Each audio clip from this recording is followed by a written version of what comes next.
All right, first podcast of 2024. Let's go. This is good, guys. This is good. We're going to talk about what's all on your minds. How do I know it's on your minds? Because you said it in Scaling Up last month. We're going to be talking about martech, how to make it HIPAA compliant, why it matters, and this guy's been through the rigmarole. And we're going to talk about why building the right martech stack matters, hiccups we've seen in clients doing it incorrectly over the last year or so, and all the right things that it does for your organization, and how to do it cheap, how to do it right, how to do it fast, and you pick two of those. Rich, welcome to Ignite.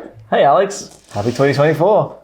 I don't know. But let's get into it. So, Rich, 53% of healthcare marketers we surveyed, that is 4 out of 8 that we surveyed, said that lead attribution and inability to demonstrate ROI was their top marketing challenge going into 2024. So clearly we're getting more pressure to prove it, and we don't quite know how. And we also heard that HIPAA compliant marketing was the second biggest concern going into this year, and it makes sense because all of the regulations happened in 23, and we're not scrambling anymore, but we kind of still maybe are in a little bit of standstill. So we're constantly hearing this from clients, and that's why in Q1 of this year, you're going to hear a lot from Cardinal about HIPAA compliant, this, that, building the right tech systems, hiccups, what you do, what can go wrong, and how do we get MOPS, marketing and operations alignment, to make sure it all happens, all right? So we're going to be your buddy for all things HIPAA compliant marketing. Let's get into it. So we all know why you need to build a HIPAA compliant marketing tech stack, right? Because you're going to get your ass sued. What are the core components when we talk about that? What are the top things that people need to think about? Let's just start there, and then we'll get into how do we do it.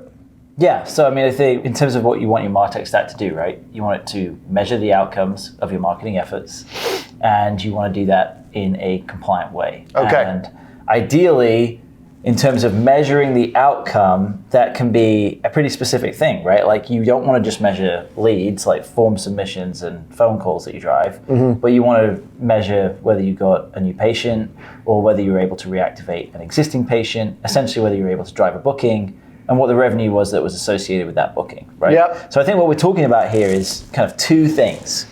One is compliancy and not getting your ass sued, as you said.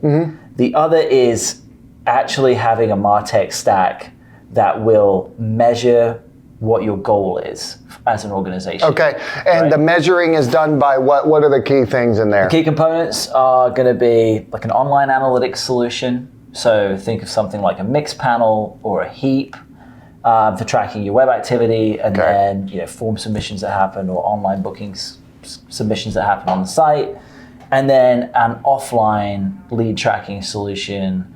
Think about something like a line or a patient prism or a call box that track what call outcomes you're driving. So are people calling up and booking an appointment? Are they new patients? Are they existing patients? You want to leverage a call tracking solution that has AI capabilities in order to tell you those things, and then send those signals back to your ad platforms and to your analytics solution so that you can optimize your marketing efforts accordingly. All right, call and lead tracking, analytics, and that pretty much wraps it up. Online scheduling, but all of those are going to be HIPAA compliant, probably. Exactly. Okay. But some of them are. It's important when you're looking at your online scheduling solution because some of them play nicely in the sandbox with other technologies, and some of them don't, right? So again, if you want to be able to measure and tie back the signals of online bookings, you should be looking at that when you are selecting your online scheduling solution if you haven't already picked one. All right. Yeah, wow. A lot of variables here. It's almost like we should stand up a consulting practice. $15K an hour, time with Rich, okay? What is the biggest hurdle you've seen? Like, what are our marketing clients, our friends, where are they getting tripped up? I think it's getting organizational buy-in is oftentimes one of the biggest hurdles, right? Because it's expensive, because it's a pain in the ass, because it affects other departments. Because it's change, right? And no one likes change. And especially if you yourself don't understand what the benefit is of that change, right? So for marketers, for us, it's really easy if I say, hey, you should go on a better call tracking solution that tells you the outcomes of all the calls, right? Because as a marketer, they're like, great, now I can see my ROI, which was the biggest thing that we heard at Scaling Up, right? But if you're an operational person, what benefit do you get from overhauling your call tracking solution, right? Other than potentially having to retrain staff, get them to learn new systems, having to integrate with your VoIP, having to do all these other things, right? Like that just sounds like work unless you really understand the benefit. Yeah. So I think it's important for us to outline some of the benefits and to underline that the benefits of this martech stuff is not just for the marketing team, right? So, I mean, one of the key benefits to especially the call tracking software is you can actually listen to the performance of your team answering the phone. Yeah.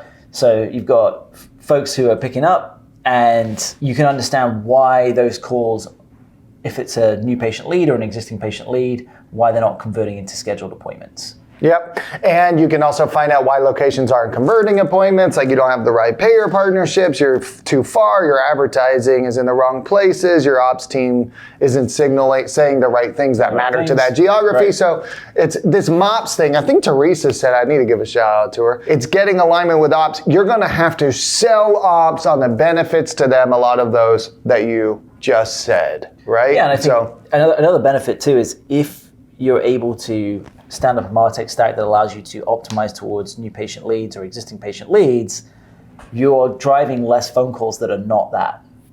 Or you're driving less form submissions that are not those things, right? So less solicitation, less spam. That's obviously time that your ops team is having to take to follow up with those leads that go nowhere. So you are actually creating operational efficiencies.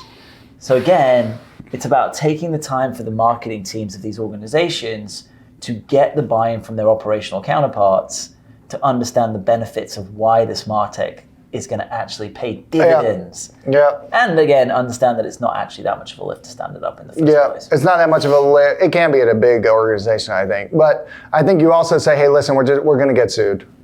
Well, that's the easy. You know, okay, you can keep complaining and we're going to get sued. Let's talk about the analytics part. Is it easy to switch the marketing analytics thing because that won't really affect anyone? Like Google Analytics, we just stop using that for the most part and we put on a mixed panel or something like that? Yeah, I mean, that's the easiest component. That one's easy, doesn't involve any operational things. But then also some clients, I think, are staying with Google Analytics and putting on a CDP and just bringing in the data that way, or how does that work? Yeah, so essentially what a CDP does is it's a layer between the website and Google Analytics. And essentially it controls what information gets sent back to Google Analytics. So instead of Google Analytics having its tag on the site and just being able to suck up everything, a CDP says, oh no, Google Analytics, you can have access to these pieces of information that allow Google Analytics to be used in a compliant way. And CDP, Freshpaint is our good friend. We love Ray. And do they implement this? I know it's not the most simple form of MarTech. Do they implement it? Do they teach you? Do you find someone on Upwork? Do you use Cardinal? How do you do that? Yeah, I mean, Freshpaint will definitely help assist you with the implementation and the setup. The event tracking is relatively straightforward through Freshpaint, and then it's just a case of what signals do you send? But I think also it's going to vary from organization to organization depending on the rigidity of their posture with HIPAA compliance on what information they'll want to send to these downstream platforms. And that's where the compliance team will have to be your lawyers involved. Yeah, and I think that's a key piece for all of this, right? Is that there's a way to recreate the past to get back to where we were with HIPAA compliant technologies, but it's what risk and what exposure are you willing to bear from a legal point of view, right? Because some perceptions of HIPAA compliance are a lot more stringent than others, depending on the organization. Yeah, it's usually our bigger clients, bigger groups have to be more cautious, we're finding. And what benefit, if I layer on the CDP on Google Analytics, is there a benefit to advertising instead of just going to a mixed panel? Does the CDP help advertise better? Paid social, you can send more back or something? Yeah, I mean, I think the benefit of a CDP is that there is more out-of-the-box functionality around remarketing, retargeting, on paid social, on display. Freshpaint has a number of good integrations with Facebook, with StackAdapt, which is a display platform that we leverage. Yeah. So you can certainly get back, like I said, it's a way to quickly get back to the advertising landscape that you were living in before this bombshell in December 2022 around HIPAA compliancy. I do think that there are other mechanisms in which to build out that functionality without a CDP, but it's more legwork that you have to put in yourself. So again, do you want a turnkey solution that maybe you're going to pay a little bit more for, or do you want to build this functionality in-house that might end up being a little bit cheaper, but it's going to be more effort, more legwork. So like the simple way to do this is get a good call and lead tracking platform and upload the offline events back into the ad platform so your advertising continues to improve. And the more advanced version is get call and lead tracking platform, get a CDP, keep analytics, and then you can monitor all the signals and pass them back up and down and all that fun stuff. Yeah, or you could even we have clients who use a CDP and use a HIPAA-compliant analytics solution. So we have a client that uses FreshPaint and they use Mixpanel. Do they? So they are completely protected. They're not sending any information. And their advertising has improved? And their advertising is improving, yeah, absolutely. Okay. All right, benefits of building the right martech stack other than not getting sued. You get to hear from the patients, call and lead tracking, like you actually can listen. And then patient experience improves?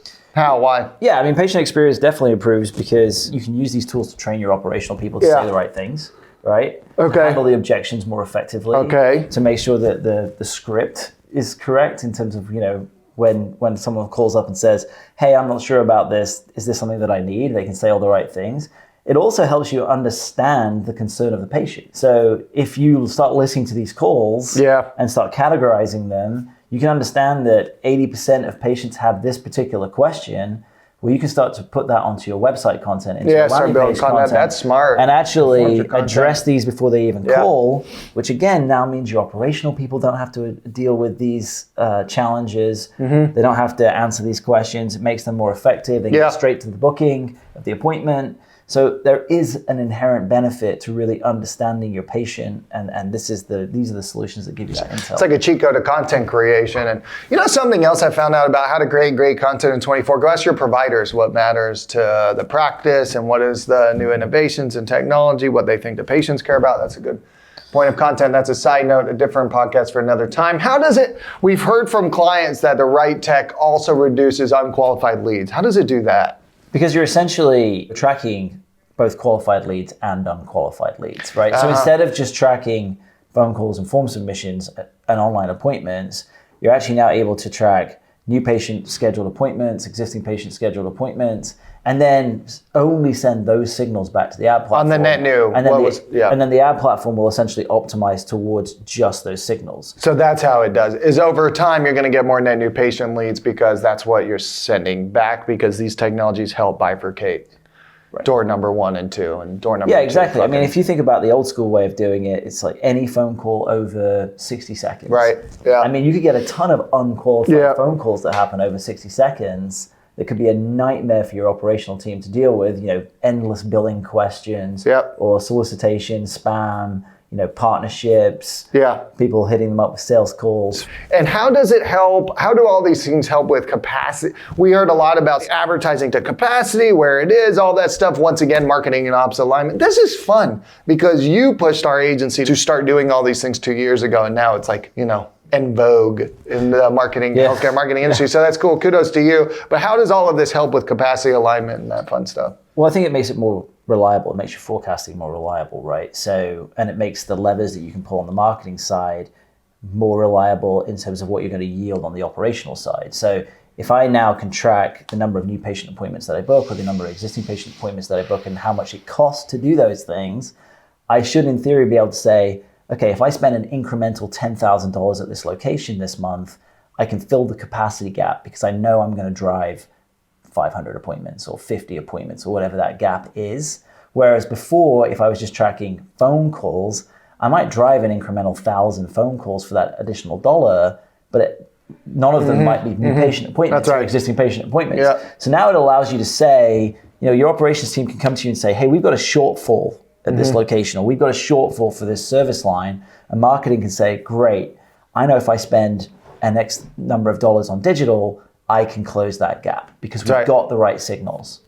That's what everyone's looking for. I mean, that goes back to what everybody's complaining about. Don't know how to prove the ROI, thus I don't know where to spend the next dollar, right? Or where. All right, so lots of great information here. Very cool. Help us sum it up, because Rich, let's pretend for a minute you're in-house. You've never been, but just pretend like you are for a second, okay? And you've left the dark side and you're now in a happier, safer place. Yeah, feels good. If you don't leave yet. Where would you start? Give us the exact things you would do. I think first thing to do is to get internal alignment. So flag this as an issue. There are some people inside of your organization that might not even understand. Yeah, even the lawyers. Even the lawyers, that you are no longer compliant with your use of pixels and tracking technologies. Yeah. So I think number one objective is to get everybody in the room, get the legal team on board, get IT on board, anybody else, ops, anybody that you're going to be working with through this process. And then the next thing to do would be to, once you've got everybody in alignment that you need to move to a HIPAA-compliant martech stack, then it's about evaluating your options to achieve that. Okay, and then your options need to be what and... They need to be, at a bare minimum, a HIPAA-compliant analytics solution. Yeah, I mean, they need to integrate with what other things? And that, right, and then you need to be looking at, do you need to pass signals to an EHR? Do you have an online scheduler that needs to pass tracking signals back to your analytics solution?